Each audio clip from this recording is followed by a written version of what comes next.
Bon, je m'excuse pour le temps, mais je n'y suis pour rien et je vous remercie infiniment d'être venus nombreux braver ce mauvais temps et nous rejoindre.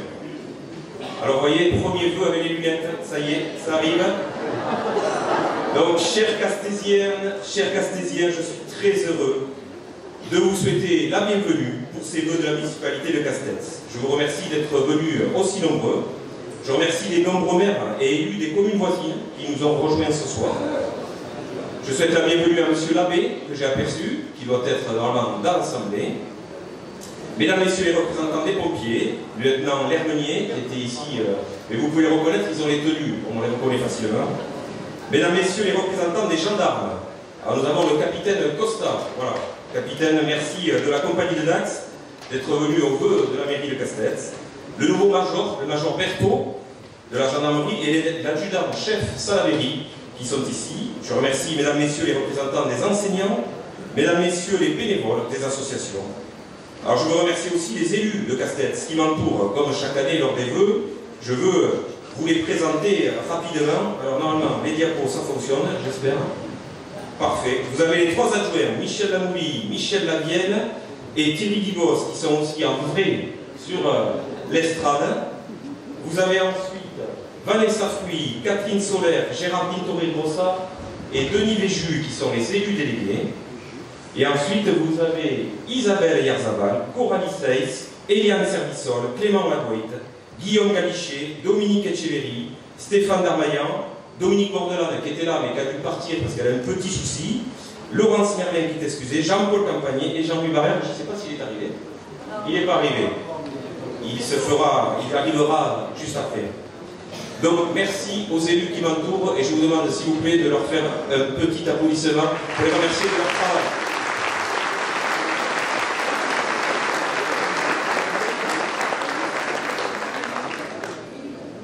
Alors, je veux remercier aussi les agents de la commune, l'ensemble des agents. Ils sont plus d'une cinquantaine à servir notre commune toute l'année. Qu'ils en soient remerciés également, sans oublier les agents de l'EHPAD, qui sont dévoués pour nos aînés, eux aussi une cinquantaine, soit plus de 100 salariés dans notre mairie. Permettez-moi d'abord de vous souhaiter une merveilleuse année 2025. Je me tiens devant vous ce soir avec une profonde gratitude et permettez-moi de le dire, avec une immense fierté. Oui, la fierté d'être maire de ce village qui fait parler de lui. Un village qui, loin de s'endormir, ne cesse de se réinventer et d'aller de l'avant. Cette année encore, notre commune a prouvé son dynamisme exceptionnel. L'ouverture de nouveaux commerces et services n'est pas passée inaperçue. Chaque nouvelle enseigne qui s'installe, chaque nouveau service qui se crée est une pierre supplémentaire à l'édifice de notre développement. Ces commerces ne sont pas que des vitrines illuminées. Elles sont le pouls de notre village. Des lieux de vie, de rencontres, qui font battre le cœur de notre communauté. Alors je profite de l'occasion pour saluer les époux Martineau. Où sont-ils? Les époux Martineau, ils sont là. On peut les saluer. Merci. Il y a 10 ans, ils reprenaient la boucherie Calliotte. Et pendant 10 ans, ils ont proposé aux Castésiens et aux enfants de la cantine leur meilleure viande. Aujourd'hui, il est temps de penser à la retraite bien méritée, même s'ils continuent leur activité sur l'ITELIX. Un grand merci à vous pour votre passage dans Castets. L'occasion aussi de saluer vos repreneurs du local, où vous pourrez d'ores et déjà trouver des spécialités italiennes, mais pas que, ils feront traiteurs, plats emportés, etc. Je veux saluer particulièrement nos nouveaux habitants, et vous êtes nombreux ce soir, je vous ai vus, qui ont choisi de nous rejoindre. Oui, choisi. Nous sommes nés ici. Eux, c'est un vrai choix de vie. Et vous nous le dites lors de des rencontres que nous faisons avec les nouveaux arrivants, vous aviez le choix entre plusieurs biens immobiliers, et vous avez choisi de venir à Castets pour ses services et son bien-vivre. Votre arrivée est d'une richesse inestimable pour notre territoire. Vous apportez des nouvelles idées, des nouvelles énergies, de nouveaux sourires dans nos rues. Et quelle joie de voir que vous vous intégrez si naturellement dans notre grande famille castésienne. Alors notre village, qui est souvent cité en exemple, ce n'est pas un hasard. quand je participe aux réunions départementales, je peux m'empêcher de ressentir une pointe de fierté en entendant mes collègues parler de notre dynamisme, de notre capacité d'innovation, de notre art de conjuguer tradition et modernité. Et là, je suis en train de penser à mes réunions départementales et j'ai oublié de saluer notre vice-présidente au département, Muriel Lagorce, et notre conseiller régional, Guillaume Lossu, adjoint au maire de Dax, qui sont venus ce soir, qui ont d'autres obligations derrière. L'adjoint au maire de Dax, il y a un match ce soir, donc vous allez le voir partir à un moment ou à un autre. C'est dommage, il y a un match juste à côté, Guillaume. Pourtant, il aime Casse-Tête, il a travaillé chez Neuris à l'époque, et depuis il est devenu conseiller régional et adjoint au maire. Alors je reprends mon texte. Je suis particulièrement fier des réalisations que nous avons accomplies ensemble cette année. Chaque projet, petit ou grand, contribue à améliorer notre qualité de vie. Notre village évolue, se modernise, tout en préservant son âme et son caractère unique, qui nous est si cher, qui m'est si cher. Pour commencer, je voudrais avoir une pensée pour les Castésiens qui nous ont quittés en 2024. Je pense à Douel Dominique, dit Papi, qui participait activement au mandat. Je pense à Garbaille Michel, active au sein de notre CCAS. À Josien Claude, très connu dans le milieu de la batterie fanfare, la castésienne. Et d'autres personnes connues des Castésiens, je pense à l'hôpital Jean-Pierre, la salle Michel, ou encore Madame Stampetta. Je veux aussi avoir une pensée pour celles et ceux qui traversent des difficultés actuellement. Alors, comme il est de tradition, faisons le point sur 2024 avant de vous parler de ce qui va se passer en 2025 sur notre commune. En 2024, nous avons investi plus de 5 millions. Vous pouvez voir sur cette image à droite le montant de nos investissements annuels et à gauche l'évolution de notre dette. Et vous pouvez vous rendre compte que depuis 2020, nous avons continué à nous désendetter en passant de 4,8 millions à 2,8 millions de dettes cette année, tout en investissant chaque année. En effet, nous sommes très attentifs à dépenser utile et à aller chercher des subventions pour nos investissements, quitte à remettre en cause des fois des investissements si nous n'avons pas de subventions. Alors l'avenir risque d'être compliqué. Vous avez entendu comme moi que l'État a quelques problèmes.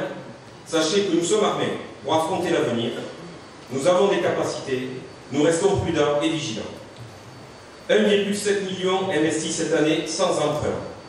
C'est pour commencer 500 000 € sur le hangar situé aux côtés des tribunes de rugby. Il servira au club de kayak, au foot loisir de Casse-Tête, et il y aura une salle de réunion mutualisée. Je vous donne d'ores et déjà rendez-vous le 22 mars, notez-le, pour l'inauguration de cet outil tant attendu par le kayak, notamment Jean-Paul Dezès, ici présent, qui nous fera la surprise de nous amener lors de cette inauguration un champion du monde de kayak. Je suis heureux d'avoir pu tenir la parole, d'avoir fait ce bâtiment tant promis au kayak, plus de 450 mètres carrés pour 500 000 €. Le compte est bon, et même très bon. Je ne regrette pas d'avoir mis du temps et de ne pas avoir dilapidé l'argent dans des projets qu'on nous avait proposés, bien moins grands, mais bien plus chers.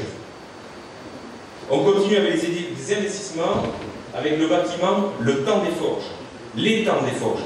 Parce qu'il y a un jeu de mots, alors je sais que ça ne va pas lui plaire, mais ce jeu de mots il a été trouvé par Denis Véju, un élu à nous qui est ici derrière, et c'est pour rappeler l'État qui est derrière ce bâtiment, et l'État, puisqu'on raconte l'histoire des forges. Bravo Denis.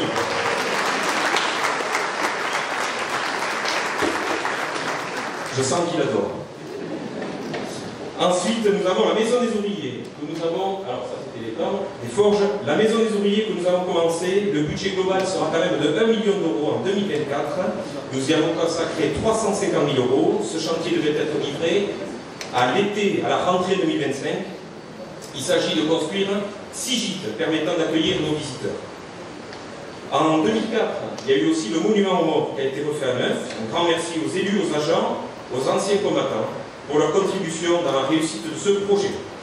Puis de nombreux achats et investissements pour que nos agents travaillent dans de bonnes conditions, avec des fauteuils, ordinateurs, un nouveau véhicule électrique pour les ateliers, un coupe légumes, c'est peut-être un détail pour vous, mais ce n'est pas un détail pour elle, je peux vous assurer. Climatisation dans la mairie, ça aussi c'est pas un détail pour nos agents, des rideaux pour la salle de sieste, etc., etc. Et puis aussi pour nos associations. Voilà. Alors, ils sont en train de jouer là à côté sous la pluie. Et donc on leur a fait une belle clôture à 15 000 €. pour que ça soit aux normes, messieurs les présidents, monsieur Gadou, monsieur Andrade, qui regardent leurs joueurs du coin de l'œil. On a investi aussi dans un beau panneau du basket, et puis aussi, je voulais parler des pots de peinture dans lesquels on investit, pour que des bénévoles, que vous voyez ici à Rienne, sur la photo, repeignent le siège. C'est ça aussi notre commune. Ne pas attendre tout de la mairie, mais prendre des initiatives. Avec l'accord de la mairie, car aucun bâtiment n'appartient aux assos. Vous en êtes les heureux bénéficiaires, mais bien sûr, quand ils sont venus nous voir en nous indiquant vouloir avoir le local de réception du rugby aux couleurs du club, on a dit ok, mais on fournit et vous faites. Comme le tennis, on fournit le terrain, alors ça c'est la peinture, hop, le tennis, on fournit le terrain avec une partie de la dalle, on fournit 3 ans de subvention et ils ont fait un terrain de paddle, donc je veux féliciter, je sais qu'ils ne sont pas là parce qu'ils jouent au paddle ce soir, mais pas ici, parce qu'il n'est pas abrité, c'est Mathieu Michaud et M. Wattier. En 2025, voire 2026, nous verrons des décisions à prendre pour continuer à aménager ce parc des sports. En 2024, nous avons commencé le comité de jumelage avec Fustignana et avec nos voisins de Fustignana. Le jumelage est désormais en activité. Et je tenais à mettre une photo de notre association, la première, qui est allée à la rencontre des Espagnols. 2 associations se sont rencontrées et les projets communs autour du sport et de la musique vont commencer. Donc voilà pour 2024. Mais avant de parler de 2025, les petits sujets qui méritent des précisions de ma part. Pour commencer, l'envahissement depuis cet été, suite à une réorganisation, des petits véhicules jaunes de la Poste. Alors sachez que dès le départ, je me suis préoccupé de ce problème. Nous avons rencontré la direction à plusieurs reprises, nous avons essayé de trouver des solutions. Il faut que vous compreniez que mon travail de maire est de marcher sur un chemin de crête. Tout faire pour garder un service postal à Casse-Tête, car sachez qu'ils n'attendent qu'une seule chose, c'est qu'on leur interdise complètement ces stationnements et ils s'en iront. Et à la place, je dois trouver une solution. Il faut du temps, il faut de la patience, la vôtre compris, mais l'objectif, c'est qu'ils aillent sur la zone pour faire ces travaux de tri et garder sur Casse-Tête nos facteurs. Si on finit par ne pas y arriver, vous pouvez compter sur moi, on appliquera la méthode forte, mais ne m'en voulez pas d'essayer de les garder sans que ça perturbe non plus trop notre village. Autre sujet sur lequel je voulais revenir, la maison Escarodouce. J'espère que vous la reconnaissez, c'est rue Escarodouce. Il y a un an, nous avons acheté ce bien pour éviter qu'il ne tombe dans les mains d'un vendeur de sommeil. Il nous a fallu une petite année pour étudier les différents scénarios, comme celui de réhabiliter, mais nous avons fait le choix d'indiquer aux locataires, le 20 décembre, que nous allions procéder à leur relogement. Alors, nous allons les accompagner un par un pour les reloger dans des appartements dignes. Sachez qu'aujourd'hui, ils dépensent près de 3 000 € en électricité et en plus ils ont froid. Demain, ils seront dans des logements modernes et isolés, mais nous prendrons le temps qu'il faut prendre et l'objectif, contrairement à ce que j'entends dire, n'est pas de démolir ce bâtiment pour l'inauguration du projet Barat. S'il faut prendre du temps, on le prendra. Qu'ils soient rassurés, nous les accompagnerons jusqu'au bout. Autre sujet qui mérite une explication, il n'y a pas de photo, c'est le centre de loisirs. Petite explication rapide, nous avons un centre de loisirs qui est victime de son succès. Depuis très longtemps, nous avons 48 places. Si nous voulions augmenter le nombre de places, il faudrait augmenter de 2 agents le nombre de salariés. Car au-delà de 48, la directrice qui comptait comme salarié devient directrice et donc il faut recruter 2 personnes. Et je vois des collègues élus qui opinent du chef parce qu'ils connaissent ce problème dans leur commune. Donc, pour le mois de juillet, mois traditionnel d'une grande demande des parents, nous avons fait l'effort financier, des élus ici derrière, de recruter. Et nous avons bien fait, car nous étions complets à 60 enfants, avec encore de la demande. Puis à partir de septembre, nous avons augmenté aussi le nombre de places d'accueil du mercredi, en passant là aussi de 48 à 62. Même chose, nos mercredis ont été quasiment complets depuis la rentrée. Depuis janvier, nous avons encore augmenté notre capacité, mais malgré nos efforts, certains d'entre vous n'ont toujours pas de place. Soyez assurés, comme je viens de vous le dire, que nous faisons le maximum pour accueillir vos enfants, en priorité les Castésiens et ceux qui travaillent. Il y a des listes d'attente maintenues, ce qui permet, en cas d'absence de dernier moment de maladie, à d'autres familles de bénéficier des places au dernier moment. Ne vous prenez pas à nos agents, chers parents, quand vous n'avez pas de place. Remercions-les, nos agents, de l'énorme travail qu'ils font. La preuve, vu le succès, mesdames, messieurs, chers agents de l'enfance jeunesse, nous sommes fiers de votre travail, qui est formidable pour nos enfants, et aussi notre politique tarifaire, très basse, qui permet à une famille de bénéficier de l'accueil périscolaire de 7h30 à 18h30 pour 10 € par mois maximum, sans compter la cantine à 1 €. Nous avons plus de 215 enfants à l'école, environ 200 chaque midi à la cantine, près de 100 chaque soir à l'accueil de loisirs, et comme je vous l'ai dit, 60 les mercredis et à l'accueil de juillet. Dernier sujet avant de passer à 2025, vous avez vu un peu partout ces panneaux de Sylvain, les aventures de Sylvain le Farfadet, ou encore d'autres panneaux, Castex raconte son histoire. Ils sont barrés d'une information indiquant ouverture lors de l'été 2025. Alors certains se demandent pourquoi avoir des panneaux si tôt. Vous êtes bien idiots, vous allez vous les faire abîmer. Eh bien tout simplement, nous avions un contrôle de l'Union européenne, et oui, il vient jusqu'à Castex, qui nous subventionne en partie ce projet. Et ils sont très tatillons. Pour avoir un fonds européen, il faut faire un dossier comme ça, et après il faut tout prouver. Et donc l'inspectrice est passée en fin 2024, et il fallait qu'elle puisse voir les panneaux.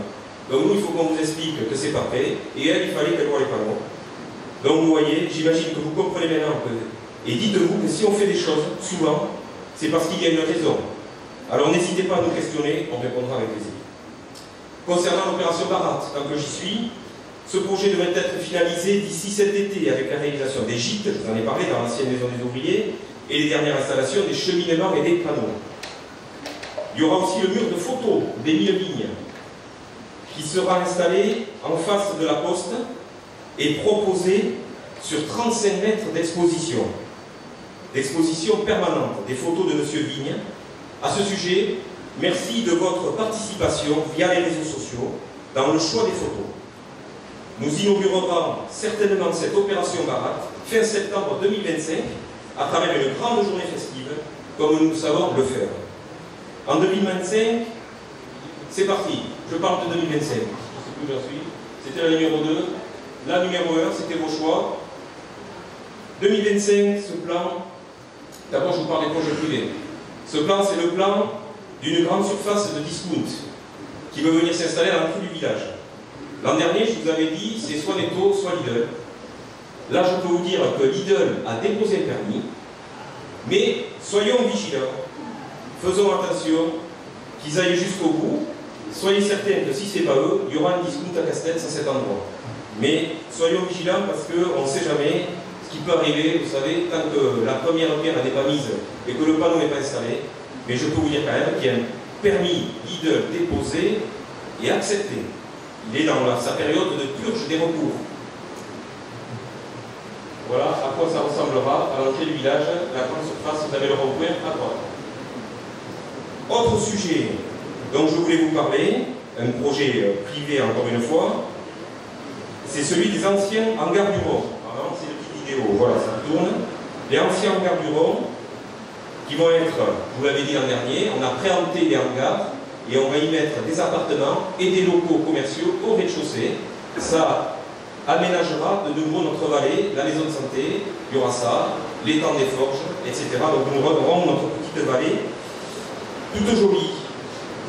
Voilà. Alors, je ne vais pas aller jusqu'au bout parce que le film est un peu long. Et puis, il y a ce hangar bleu que vous connaissez, il se passe des choses. Je ne peux pas vous dire beaucoup de choses aujourd'hui, mais je peux vous dire qu'il se passe des choses et qu'on espère le voir disparaître pour voir des jolies choses à la place. Tac, on est où? Munkaut. En 2027, nous verrons apparaître les premières maisons du lotissement de Munkaut 2. Je vous l'avais annoncé l'an dernier, les lots sont vendus à 100 € TTC le mètre carré. Chose promise, pour vous rappeler que nous avions une liste d'attente de plus de 160 personnes, nous avons pu tous les interroger et chacun a pu se positionner dans l'ordre d'arrivée de cette liste tenue par nos agents. Ainsi, sur ces 160 personnes, une cinquantaine s'est vue attribuer un terrain, une cinquantaine n'en veulent pas du tout, pas tout de suite, pardon, et une soixantaine n'en veulent pas du tout, car leur projet est déjà réalisé ici ou ailleurs. Ainsi, nous avons pu servir tout le monde, les Castésiens et les jeunes, à qui nous avons pu offrir l'opportunité de construire à Castex. Sur cette première cinquantaine de terrains attribués, les 2 tiers sont en résidence principale et 1 tiers en investissement locatif. Et nous avons besoin de locatifs sur Castets, nous en manquons, nous avons des demandes très régulières pour avoir des logements sur notre village. Je peux aussi vous préciser que de nombreux habitants de ce nouveau lotissement sont déjà des Castésiens qui, après avoir loué dans le village, ne veulent plus partir et souhaitent rester et y acheter. En 2025, nous referons la cour d'école qui compte plus de 200 enfants, je vous l'ai dit. En effet, cette cour est presque d'origine, de 1997. Alors, nous allons pas faire un aussi joli projet que mon collègue de Léo, mais nous allons faire un projet à notre petit niveau, chers collègues, un projet à 600 000 € quand même. Il y a eu des travaux auprès des élus l'été dernier, une concertation avec les enfants, c'était assez rock'n'roll, mais c'est sympathique. Je remercie Denis Véju qui m'a accompagné sur ces concertations. Une concertation avec les enseignants, moins rock'n'roll, mais sympathique aussi. Les parents d'élèves, sympa aussi. Et les agents de la commune, bien sûr, qui ont donné leur avis. Nous avons déterminé donc un projet global qui va changer la physionomie de cette cour et qui va permettre d'avoir un espace couvert en cas de pluie. Parce qu'aujourd'hui, on a un chapiteau dans la cour pour abriter les petits. Donc là, on aura un petit préau. Nous avons déjà obtenu une subvention de l'État et nous avons déposé des dossiers auprès du département, madame la vice-présidente, et auprès de la communauté de communes. Elle n'est pas là, la vice-présidente de la communauté de communes, c'est madame la maire de Thalès. Elle va arriver un peu en retard parce qu'elle est au vœu de la préfète. On fait concurrence à la préfète ce soir, mais c'est des choses qui arrivent. Donc on a déposé des demandes de subvention. En 2025, normalement, nous allons procéder, je dois vous expliquer ça, à l'achat du bâtiment de la boulangerie Lafargue. Il reste là, ne vous inquiétez pas. Et là, aujourd'hui, ils sont locataires de M. Java, et demain, ils seront locataires de la mairie. On a souhaité nous positionner très rapidement pour éviter, comme ça arrive dans beaucoup de centres-villes, et vous avez dû le voir même chez nous, qu'il y ait une agence immobilière de plus qui vienne s'installer. C'est quand même important, les agences immobilières, mais c'est important aussi d'avoir du pain et des gâteaux. Donc, on s'est positionné la commune pour garder ce local qui est quand même un point stratégique du village. 2025, nous réaliserons le réseau de chaleur. Voilà, je vous en ai déjà parlé, il y a un peu de retard. Ce sera pour remplacer les chaudières à gaz du cinéma, du pôle culturel, de l'école, de la maison de retraite, et permettra ainsi de nous chauffer avec notre bois. Un investissement très largement subventionné. Ouf, on est passé avant que ça devienne compliqué, par l'État, qui souhaite que nous utilisions de moins en moins le gaz, forcément, que nous ne produisons pas. Cet investissement sera vertueux, économique et citoyen, puisque nous n'achèterons plus de gaz à Vladimir. En 2025, nous devrions avoir un vrai terrain annexe. Alors, je n'ai pas de photo encore, dans notre parc des sports, messieurs, les sportifs et mesdames, parce qu'il y a des sportifs aussi. Aujourd'hui, nous avons un semblant de terrain annexe qui n'est pas assez grand. Nous allons agrandir pour qu'il puisse répondre aux normes du football et du rugby. Et nous profiterons pour changer les éclairages de ce terrain par des éclairages LED, beaucoup moins consommateurs en énergie. En 2025, nous devrions commencer à repeindre l'église. Dans un premier temps, l'extérieur. Et selon les devis et les budgets, comme je vous le disais au début, on envisagera d'aller plus loin. En 2025, l'ancien local kayak sera libéré. Et nous le réhabiliterons. Nous le proposerons pour une activité. Le choix aujourd'hui n'est pas encore fait par les élus, mais des pistes s'installent. Ils ont plein d'idées. Un dernier mot pour vous parler du bien 100 mètres. Voilà. Alors vous avez pu lire dans votre magazine ce qu'il en est. Il s'agit d'un bien qui appartenait à un privé. Pour résumer grossièrement, il devait beaucoup d'impôts à l'État. L'État est venu nous voir en nous proposant d'être le propriétaire, en suivant une procédure qu'on appelle la procédure du bien 100 mètres. Il y a des conditions, bien entendu. Je vous ai parlé les détails. Nous avons fait les démarches. Et le propriétaire, soit il levait la main et le bien était saisi pour rembourser ses dettes fiscales, soit, et il n'aurait pas eu assez, soit il ne disait rien et le bien tombait dans le patrimoine de la commune. Dans tous les cas, il perdait son patrimoine. Aujourd'hui, ce bien appartient à la commune de Castets, il nous appartient à nous tous. Nous ferons un appel à projet, mais nous devons au préalable reloger les occupants, à savoir l'ancien propriétaire dans la grande maison et les personnes occupantes dans la petite maison. Nous leur avons proposé un bail afin de régulariser ces situations. Dès que tout sera régularisé, nous pourrons envisager la suite. En 2025, vous avez sûrement entendu parler de la balayeuse qui était tombée en panne. Vous la voyez sur son décadeuse. Ça faisait plus de 20 ans que nous l'avions, il va falloir la changer en 2025. Et pour partager avec vous le coût de l'investissement, une balayeuse, c'est 200 000 €. En attendant, nous allons faire réparer l'ancienne, puisque la livraison sera opérationnelle que dans 7 mois. Donc nos achats font le maximum, et je compte sur votre compréhension pour comprendre qu'en ce moment, elle est sur le parking de l'école, parce qu'elle n'a plus d'huile et il faut changer le bouchon. En 2025, avec la participation de la communauté des communes, le lotissement Semulioun se verra doté d'une voirie toute neuve. Et la commune paiera les trottoirs tout neufs. Je regarde notre vice-président à la voirie, Jean Morat, qui va le mettre dans son programme de travaux. Ce lotissement qui est le plus vieux de Castres. Tu veux que je parle plus fort? Non, pas entendu. Et qui, créé dans les années 80, sera l'un des derniers à bénéficier du programme voirie que nous avions initié à notre arrivée en 2014. Normalement, il ne reste plus de lotissement à Castres avec des voiries fortement dégradées. En 2025, nous allons acheter les bâtiments de la famille Lesvats. Alors ça, c'est une vieille photo. Ce bâtiment, il a servi de gendarmerie, puis de restaurant, et aujourd'hui, la municipalité souhaite les acquérir pour compléter l'équipement de la maison de santé existante et permettre un aménagement harmonieux de notre centre-bourg. Et aussi créer des stationnements à l'arrière de ce bâtiment, vous allez pouvoir il y a du terrain. Ce sera un travail très long. 2025, on achète. Montage des dossiers. 2026-27, on verra si on finit en 2026-27. Nous irons plus ou moins vite selon les difficultés et les choix que nous ferons avec les professionnels de santé avec qui nous travaillerons, et donc fait du chantier 2026 au mieux. En 2025, ah oui, non, je ne sais pas que j'aille trop vite. Après avoir rénové l'ancien local de la Perception, nous aurons le plaisir de pouvoir accueillir un laboratoire de santé. Normalement, à partir du mois de juin 2025, merci à toutes celles et tous ceux qui ont permis l'arrivée de ce laboratoire. Je pense au docteur Merlin, qui travaille, sans qui nous n'aurions pas eu ce laboratoire à Castres, et il continue à chercher un médecin supplémentaire en prévision de son départ à la retraite, et d'autres professionnels pourraient compléter notre maison de santé. Madame le maire, rejoignez-nous, j'avais dit Camille Rota. Donc tu étais averti. Ne tombe pas. Avant de conclure, quelques mots de la communauté des communes. Justement, on a une vice-présidente qui vient d'arriver, donc j'ai le plaisir d'être président. Je commence par vous, Madame Luciano, le service enfance-jeunesse qui accompagne notamment nos assistantes maternelles et les parents, mais aussi les jeunes, en leur finançant par exemple une partie de leur permis de conduire, à un projet de construire une micro-crèche intercommunale de 12 lits à Castres, derrière le dojo.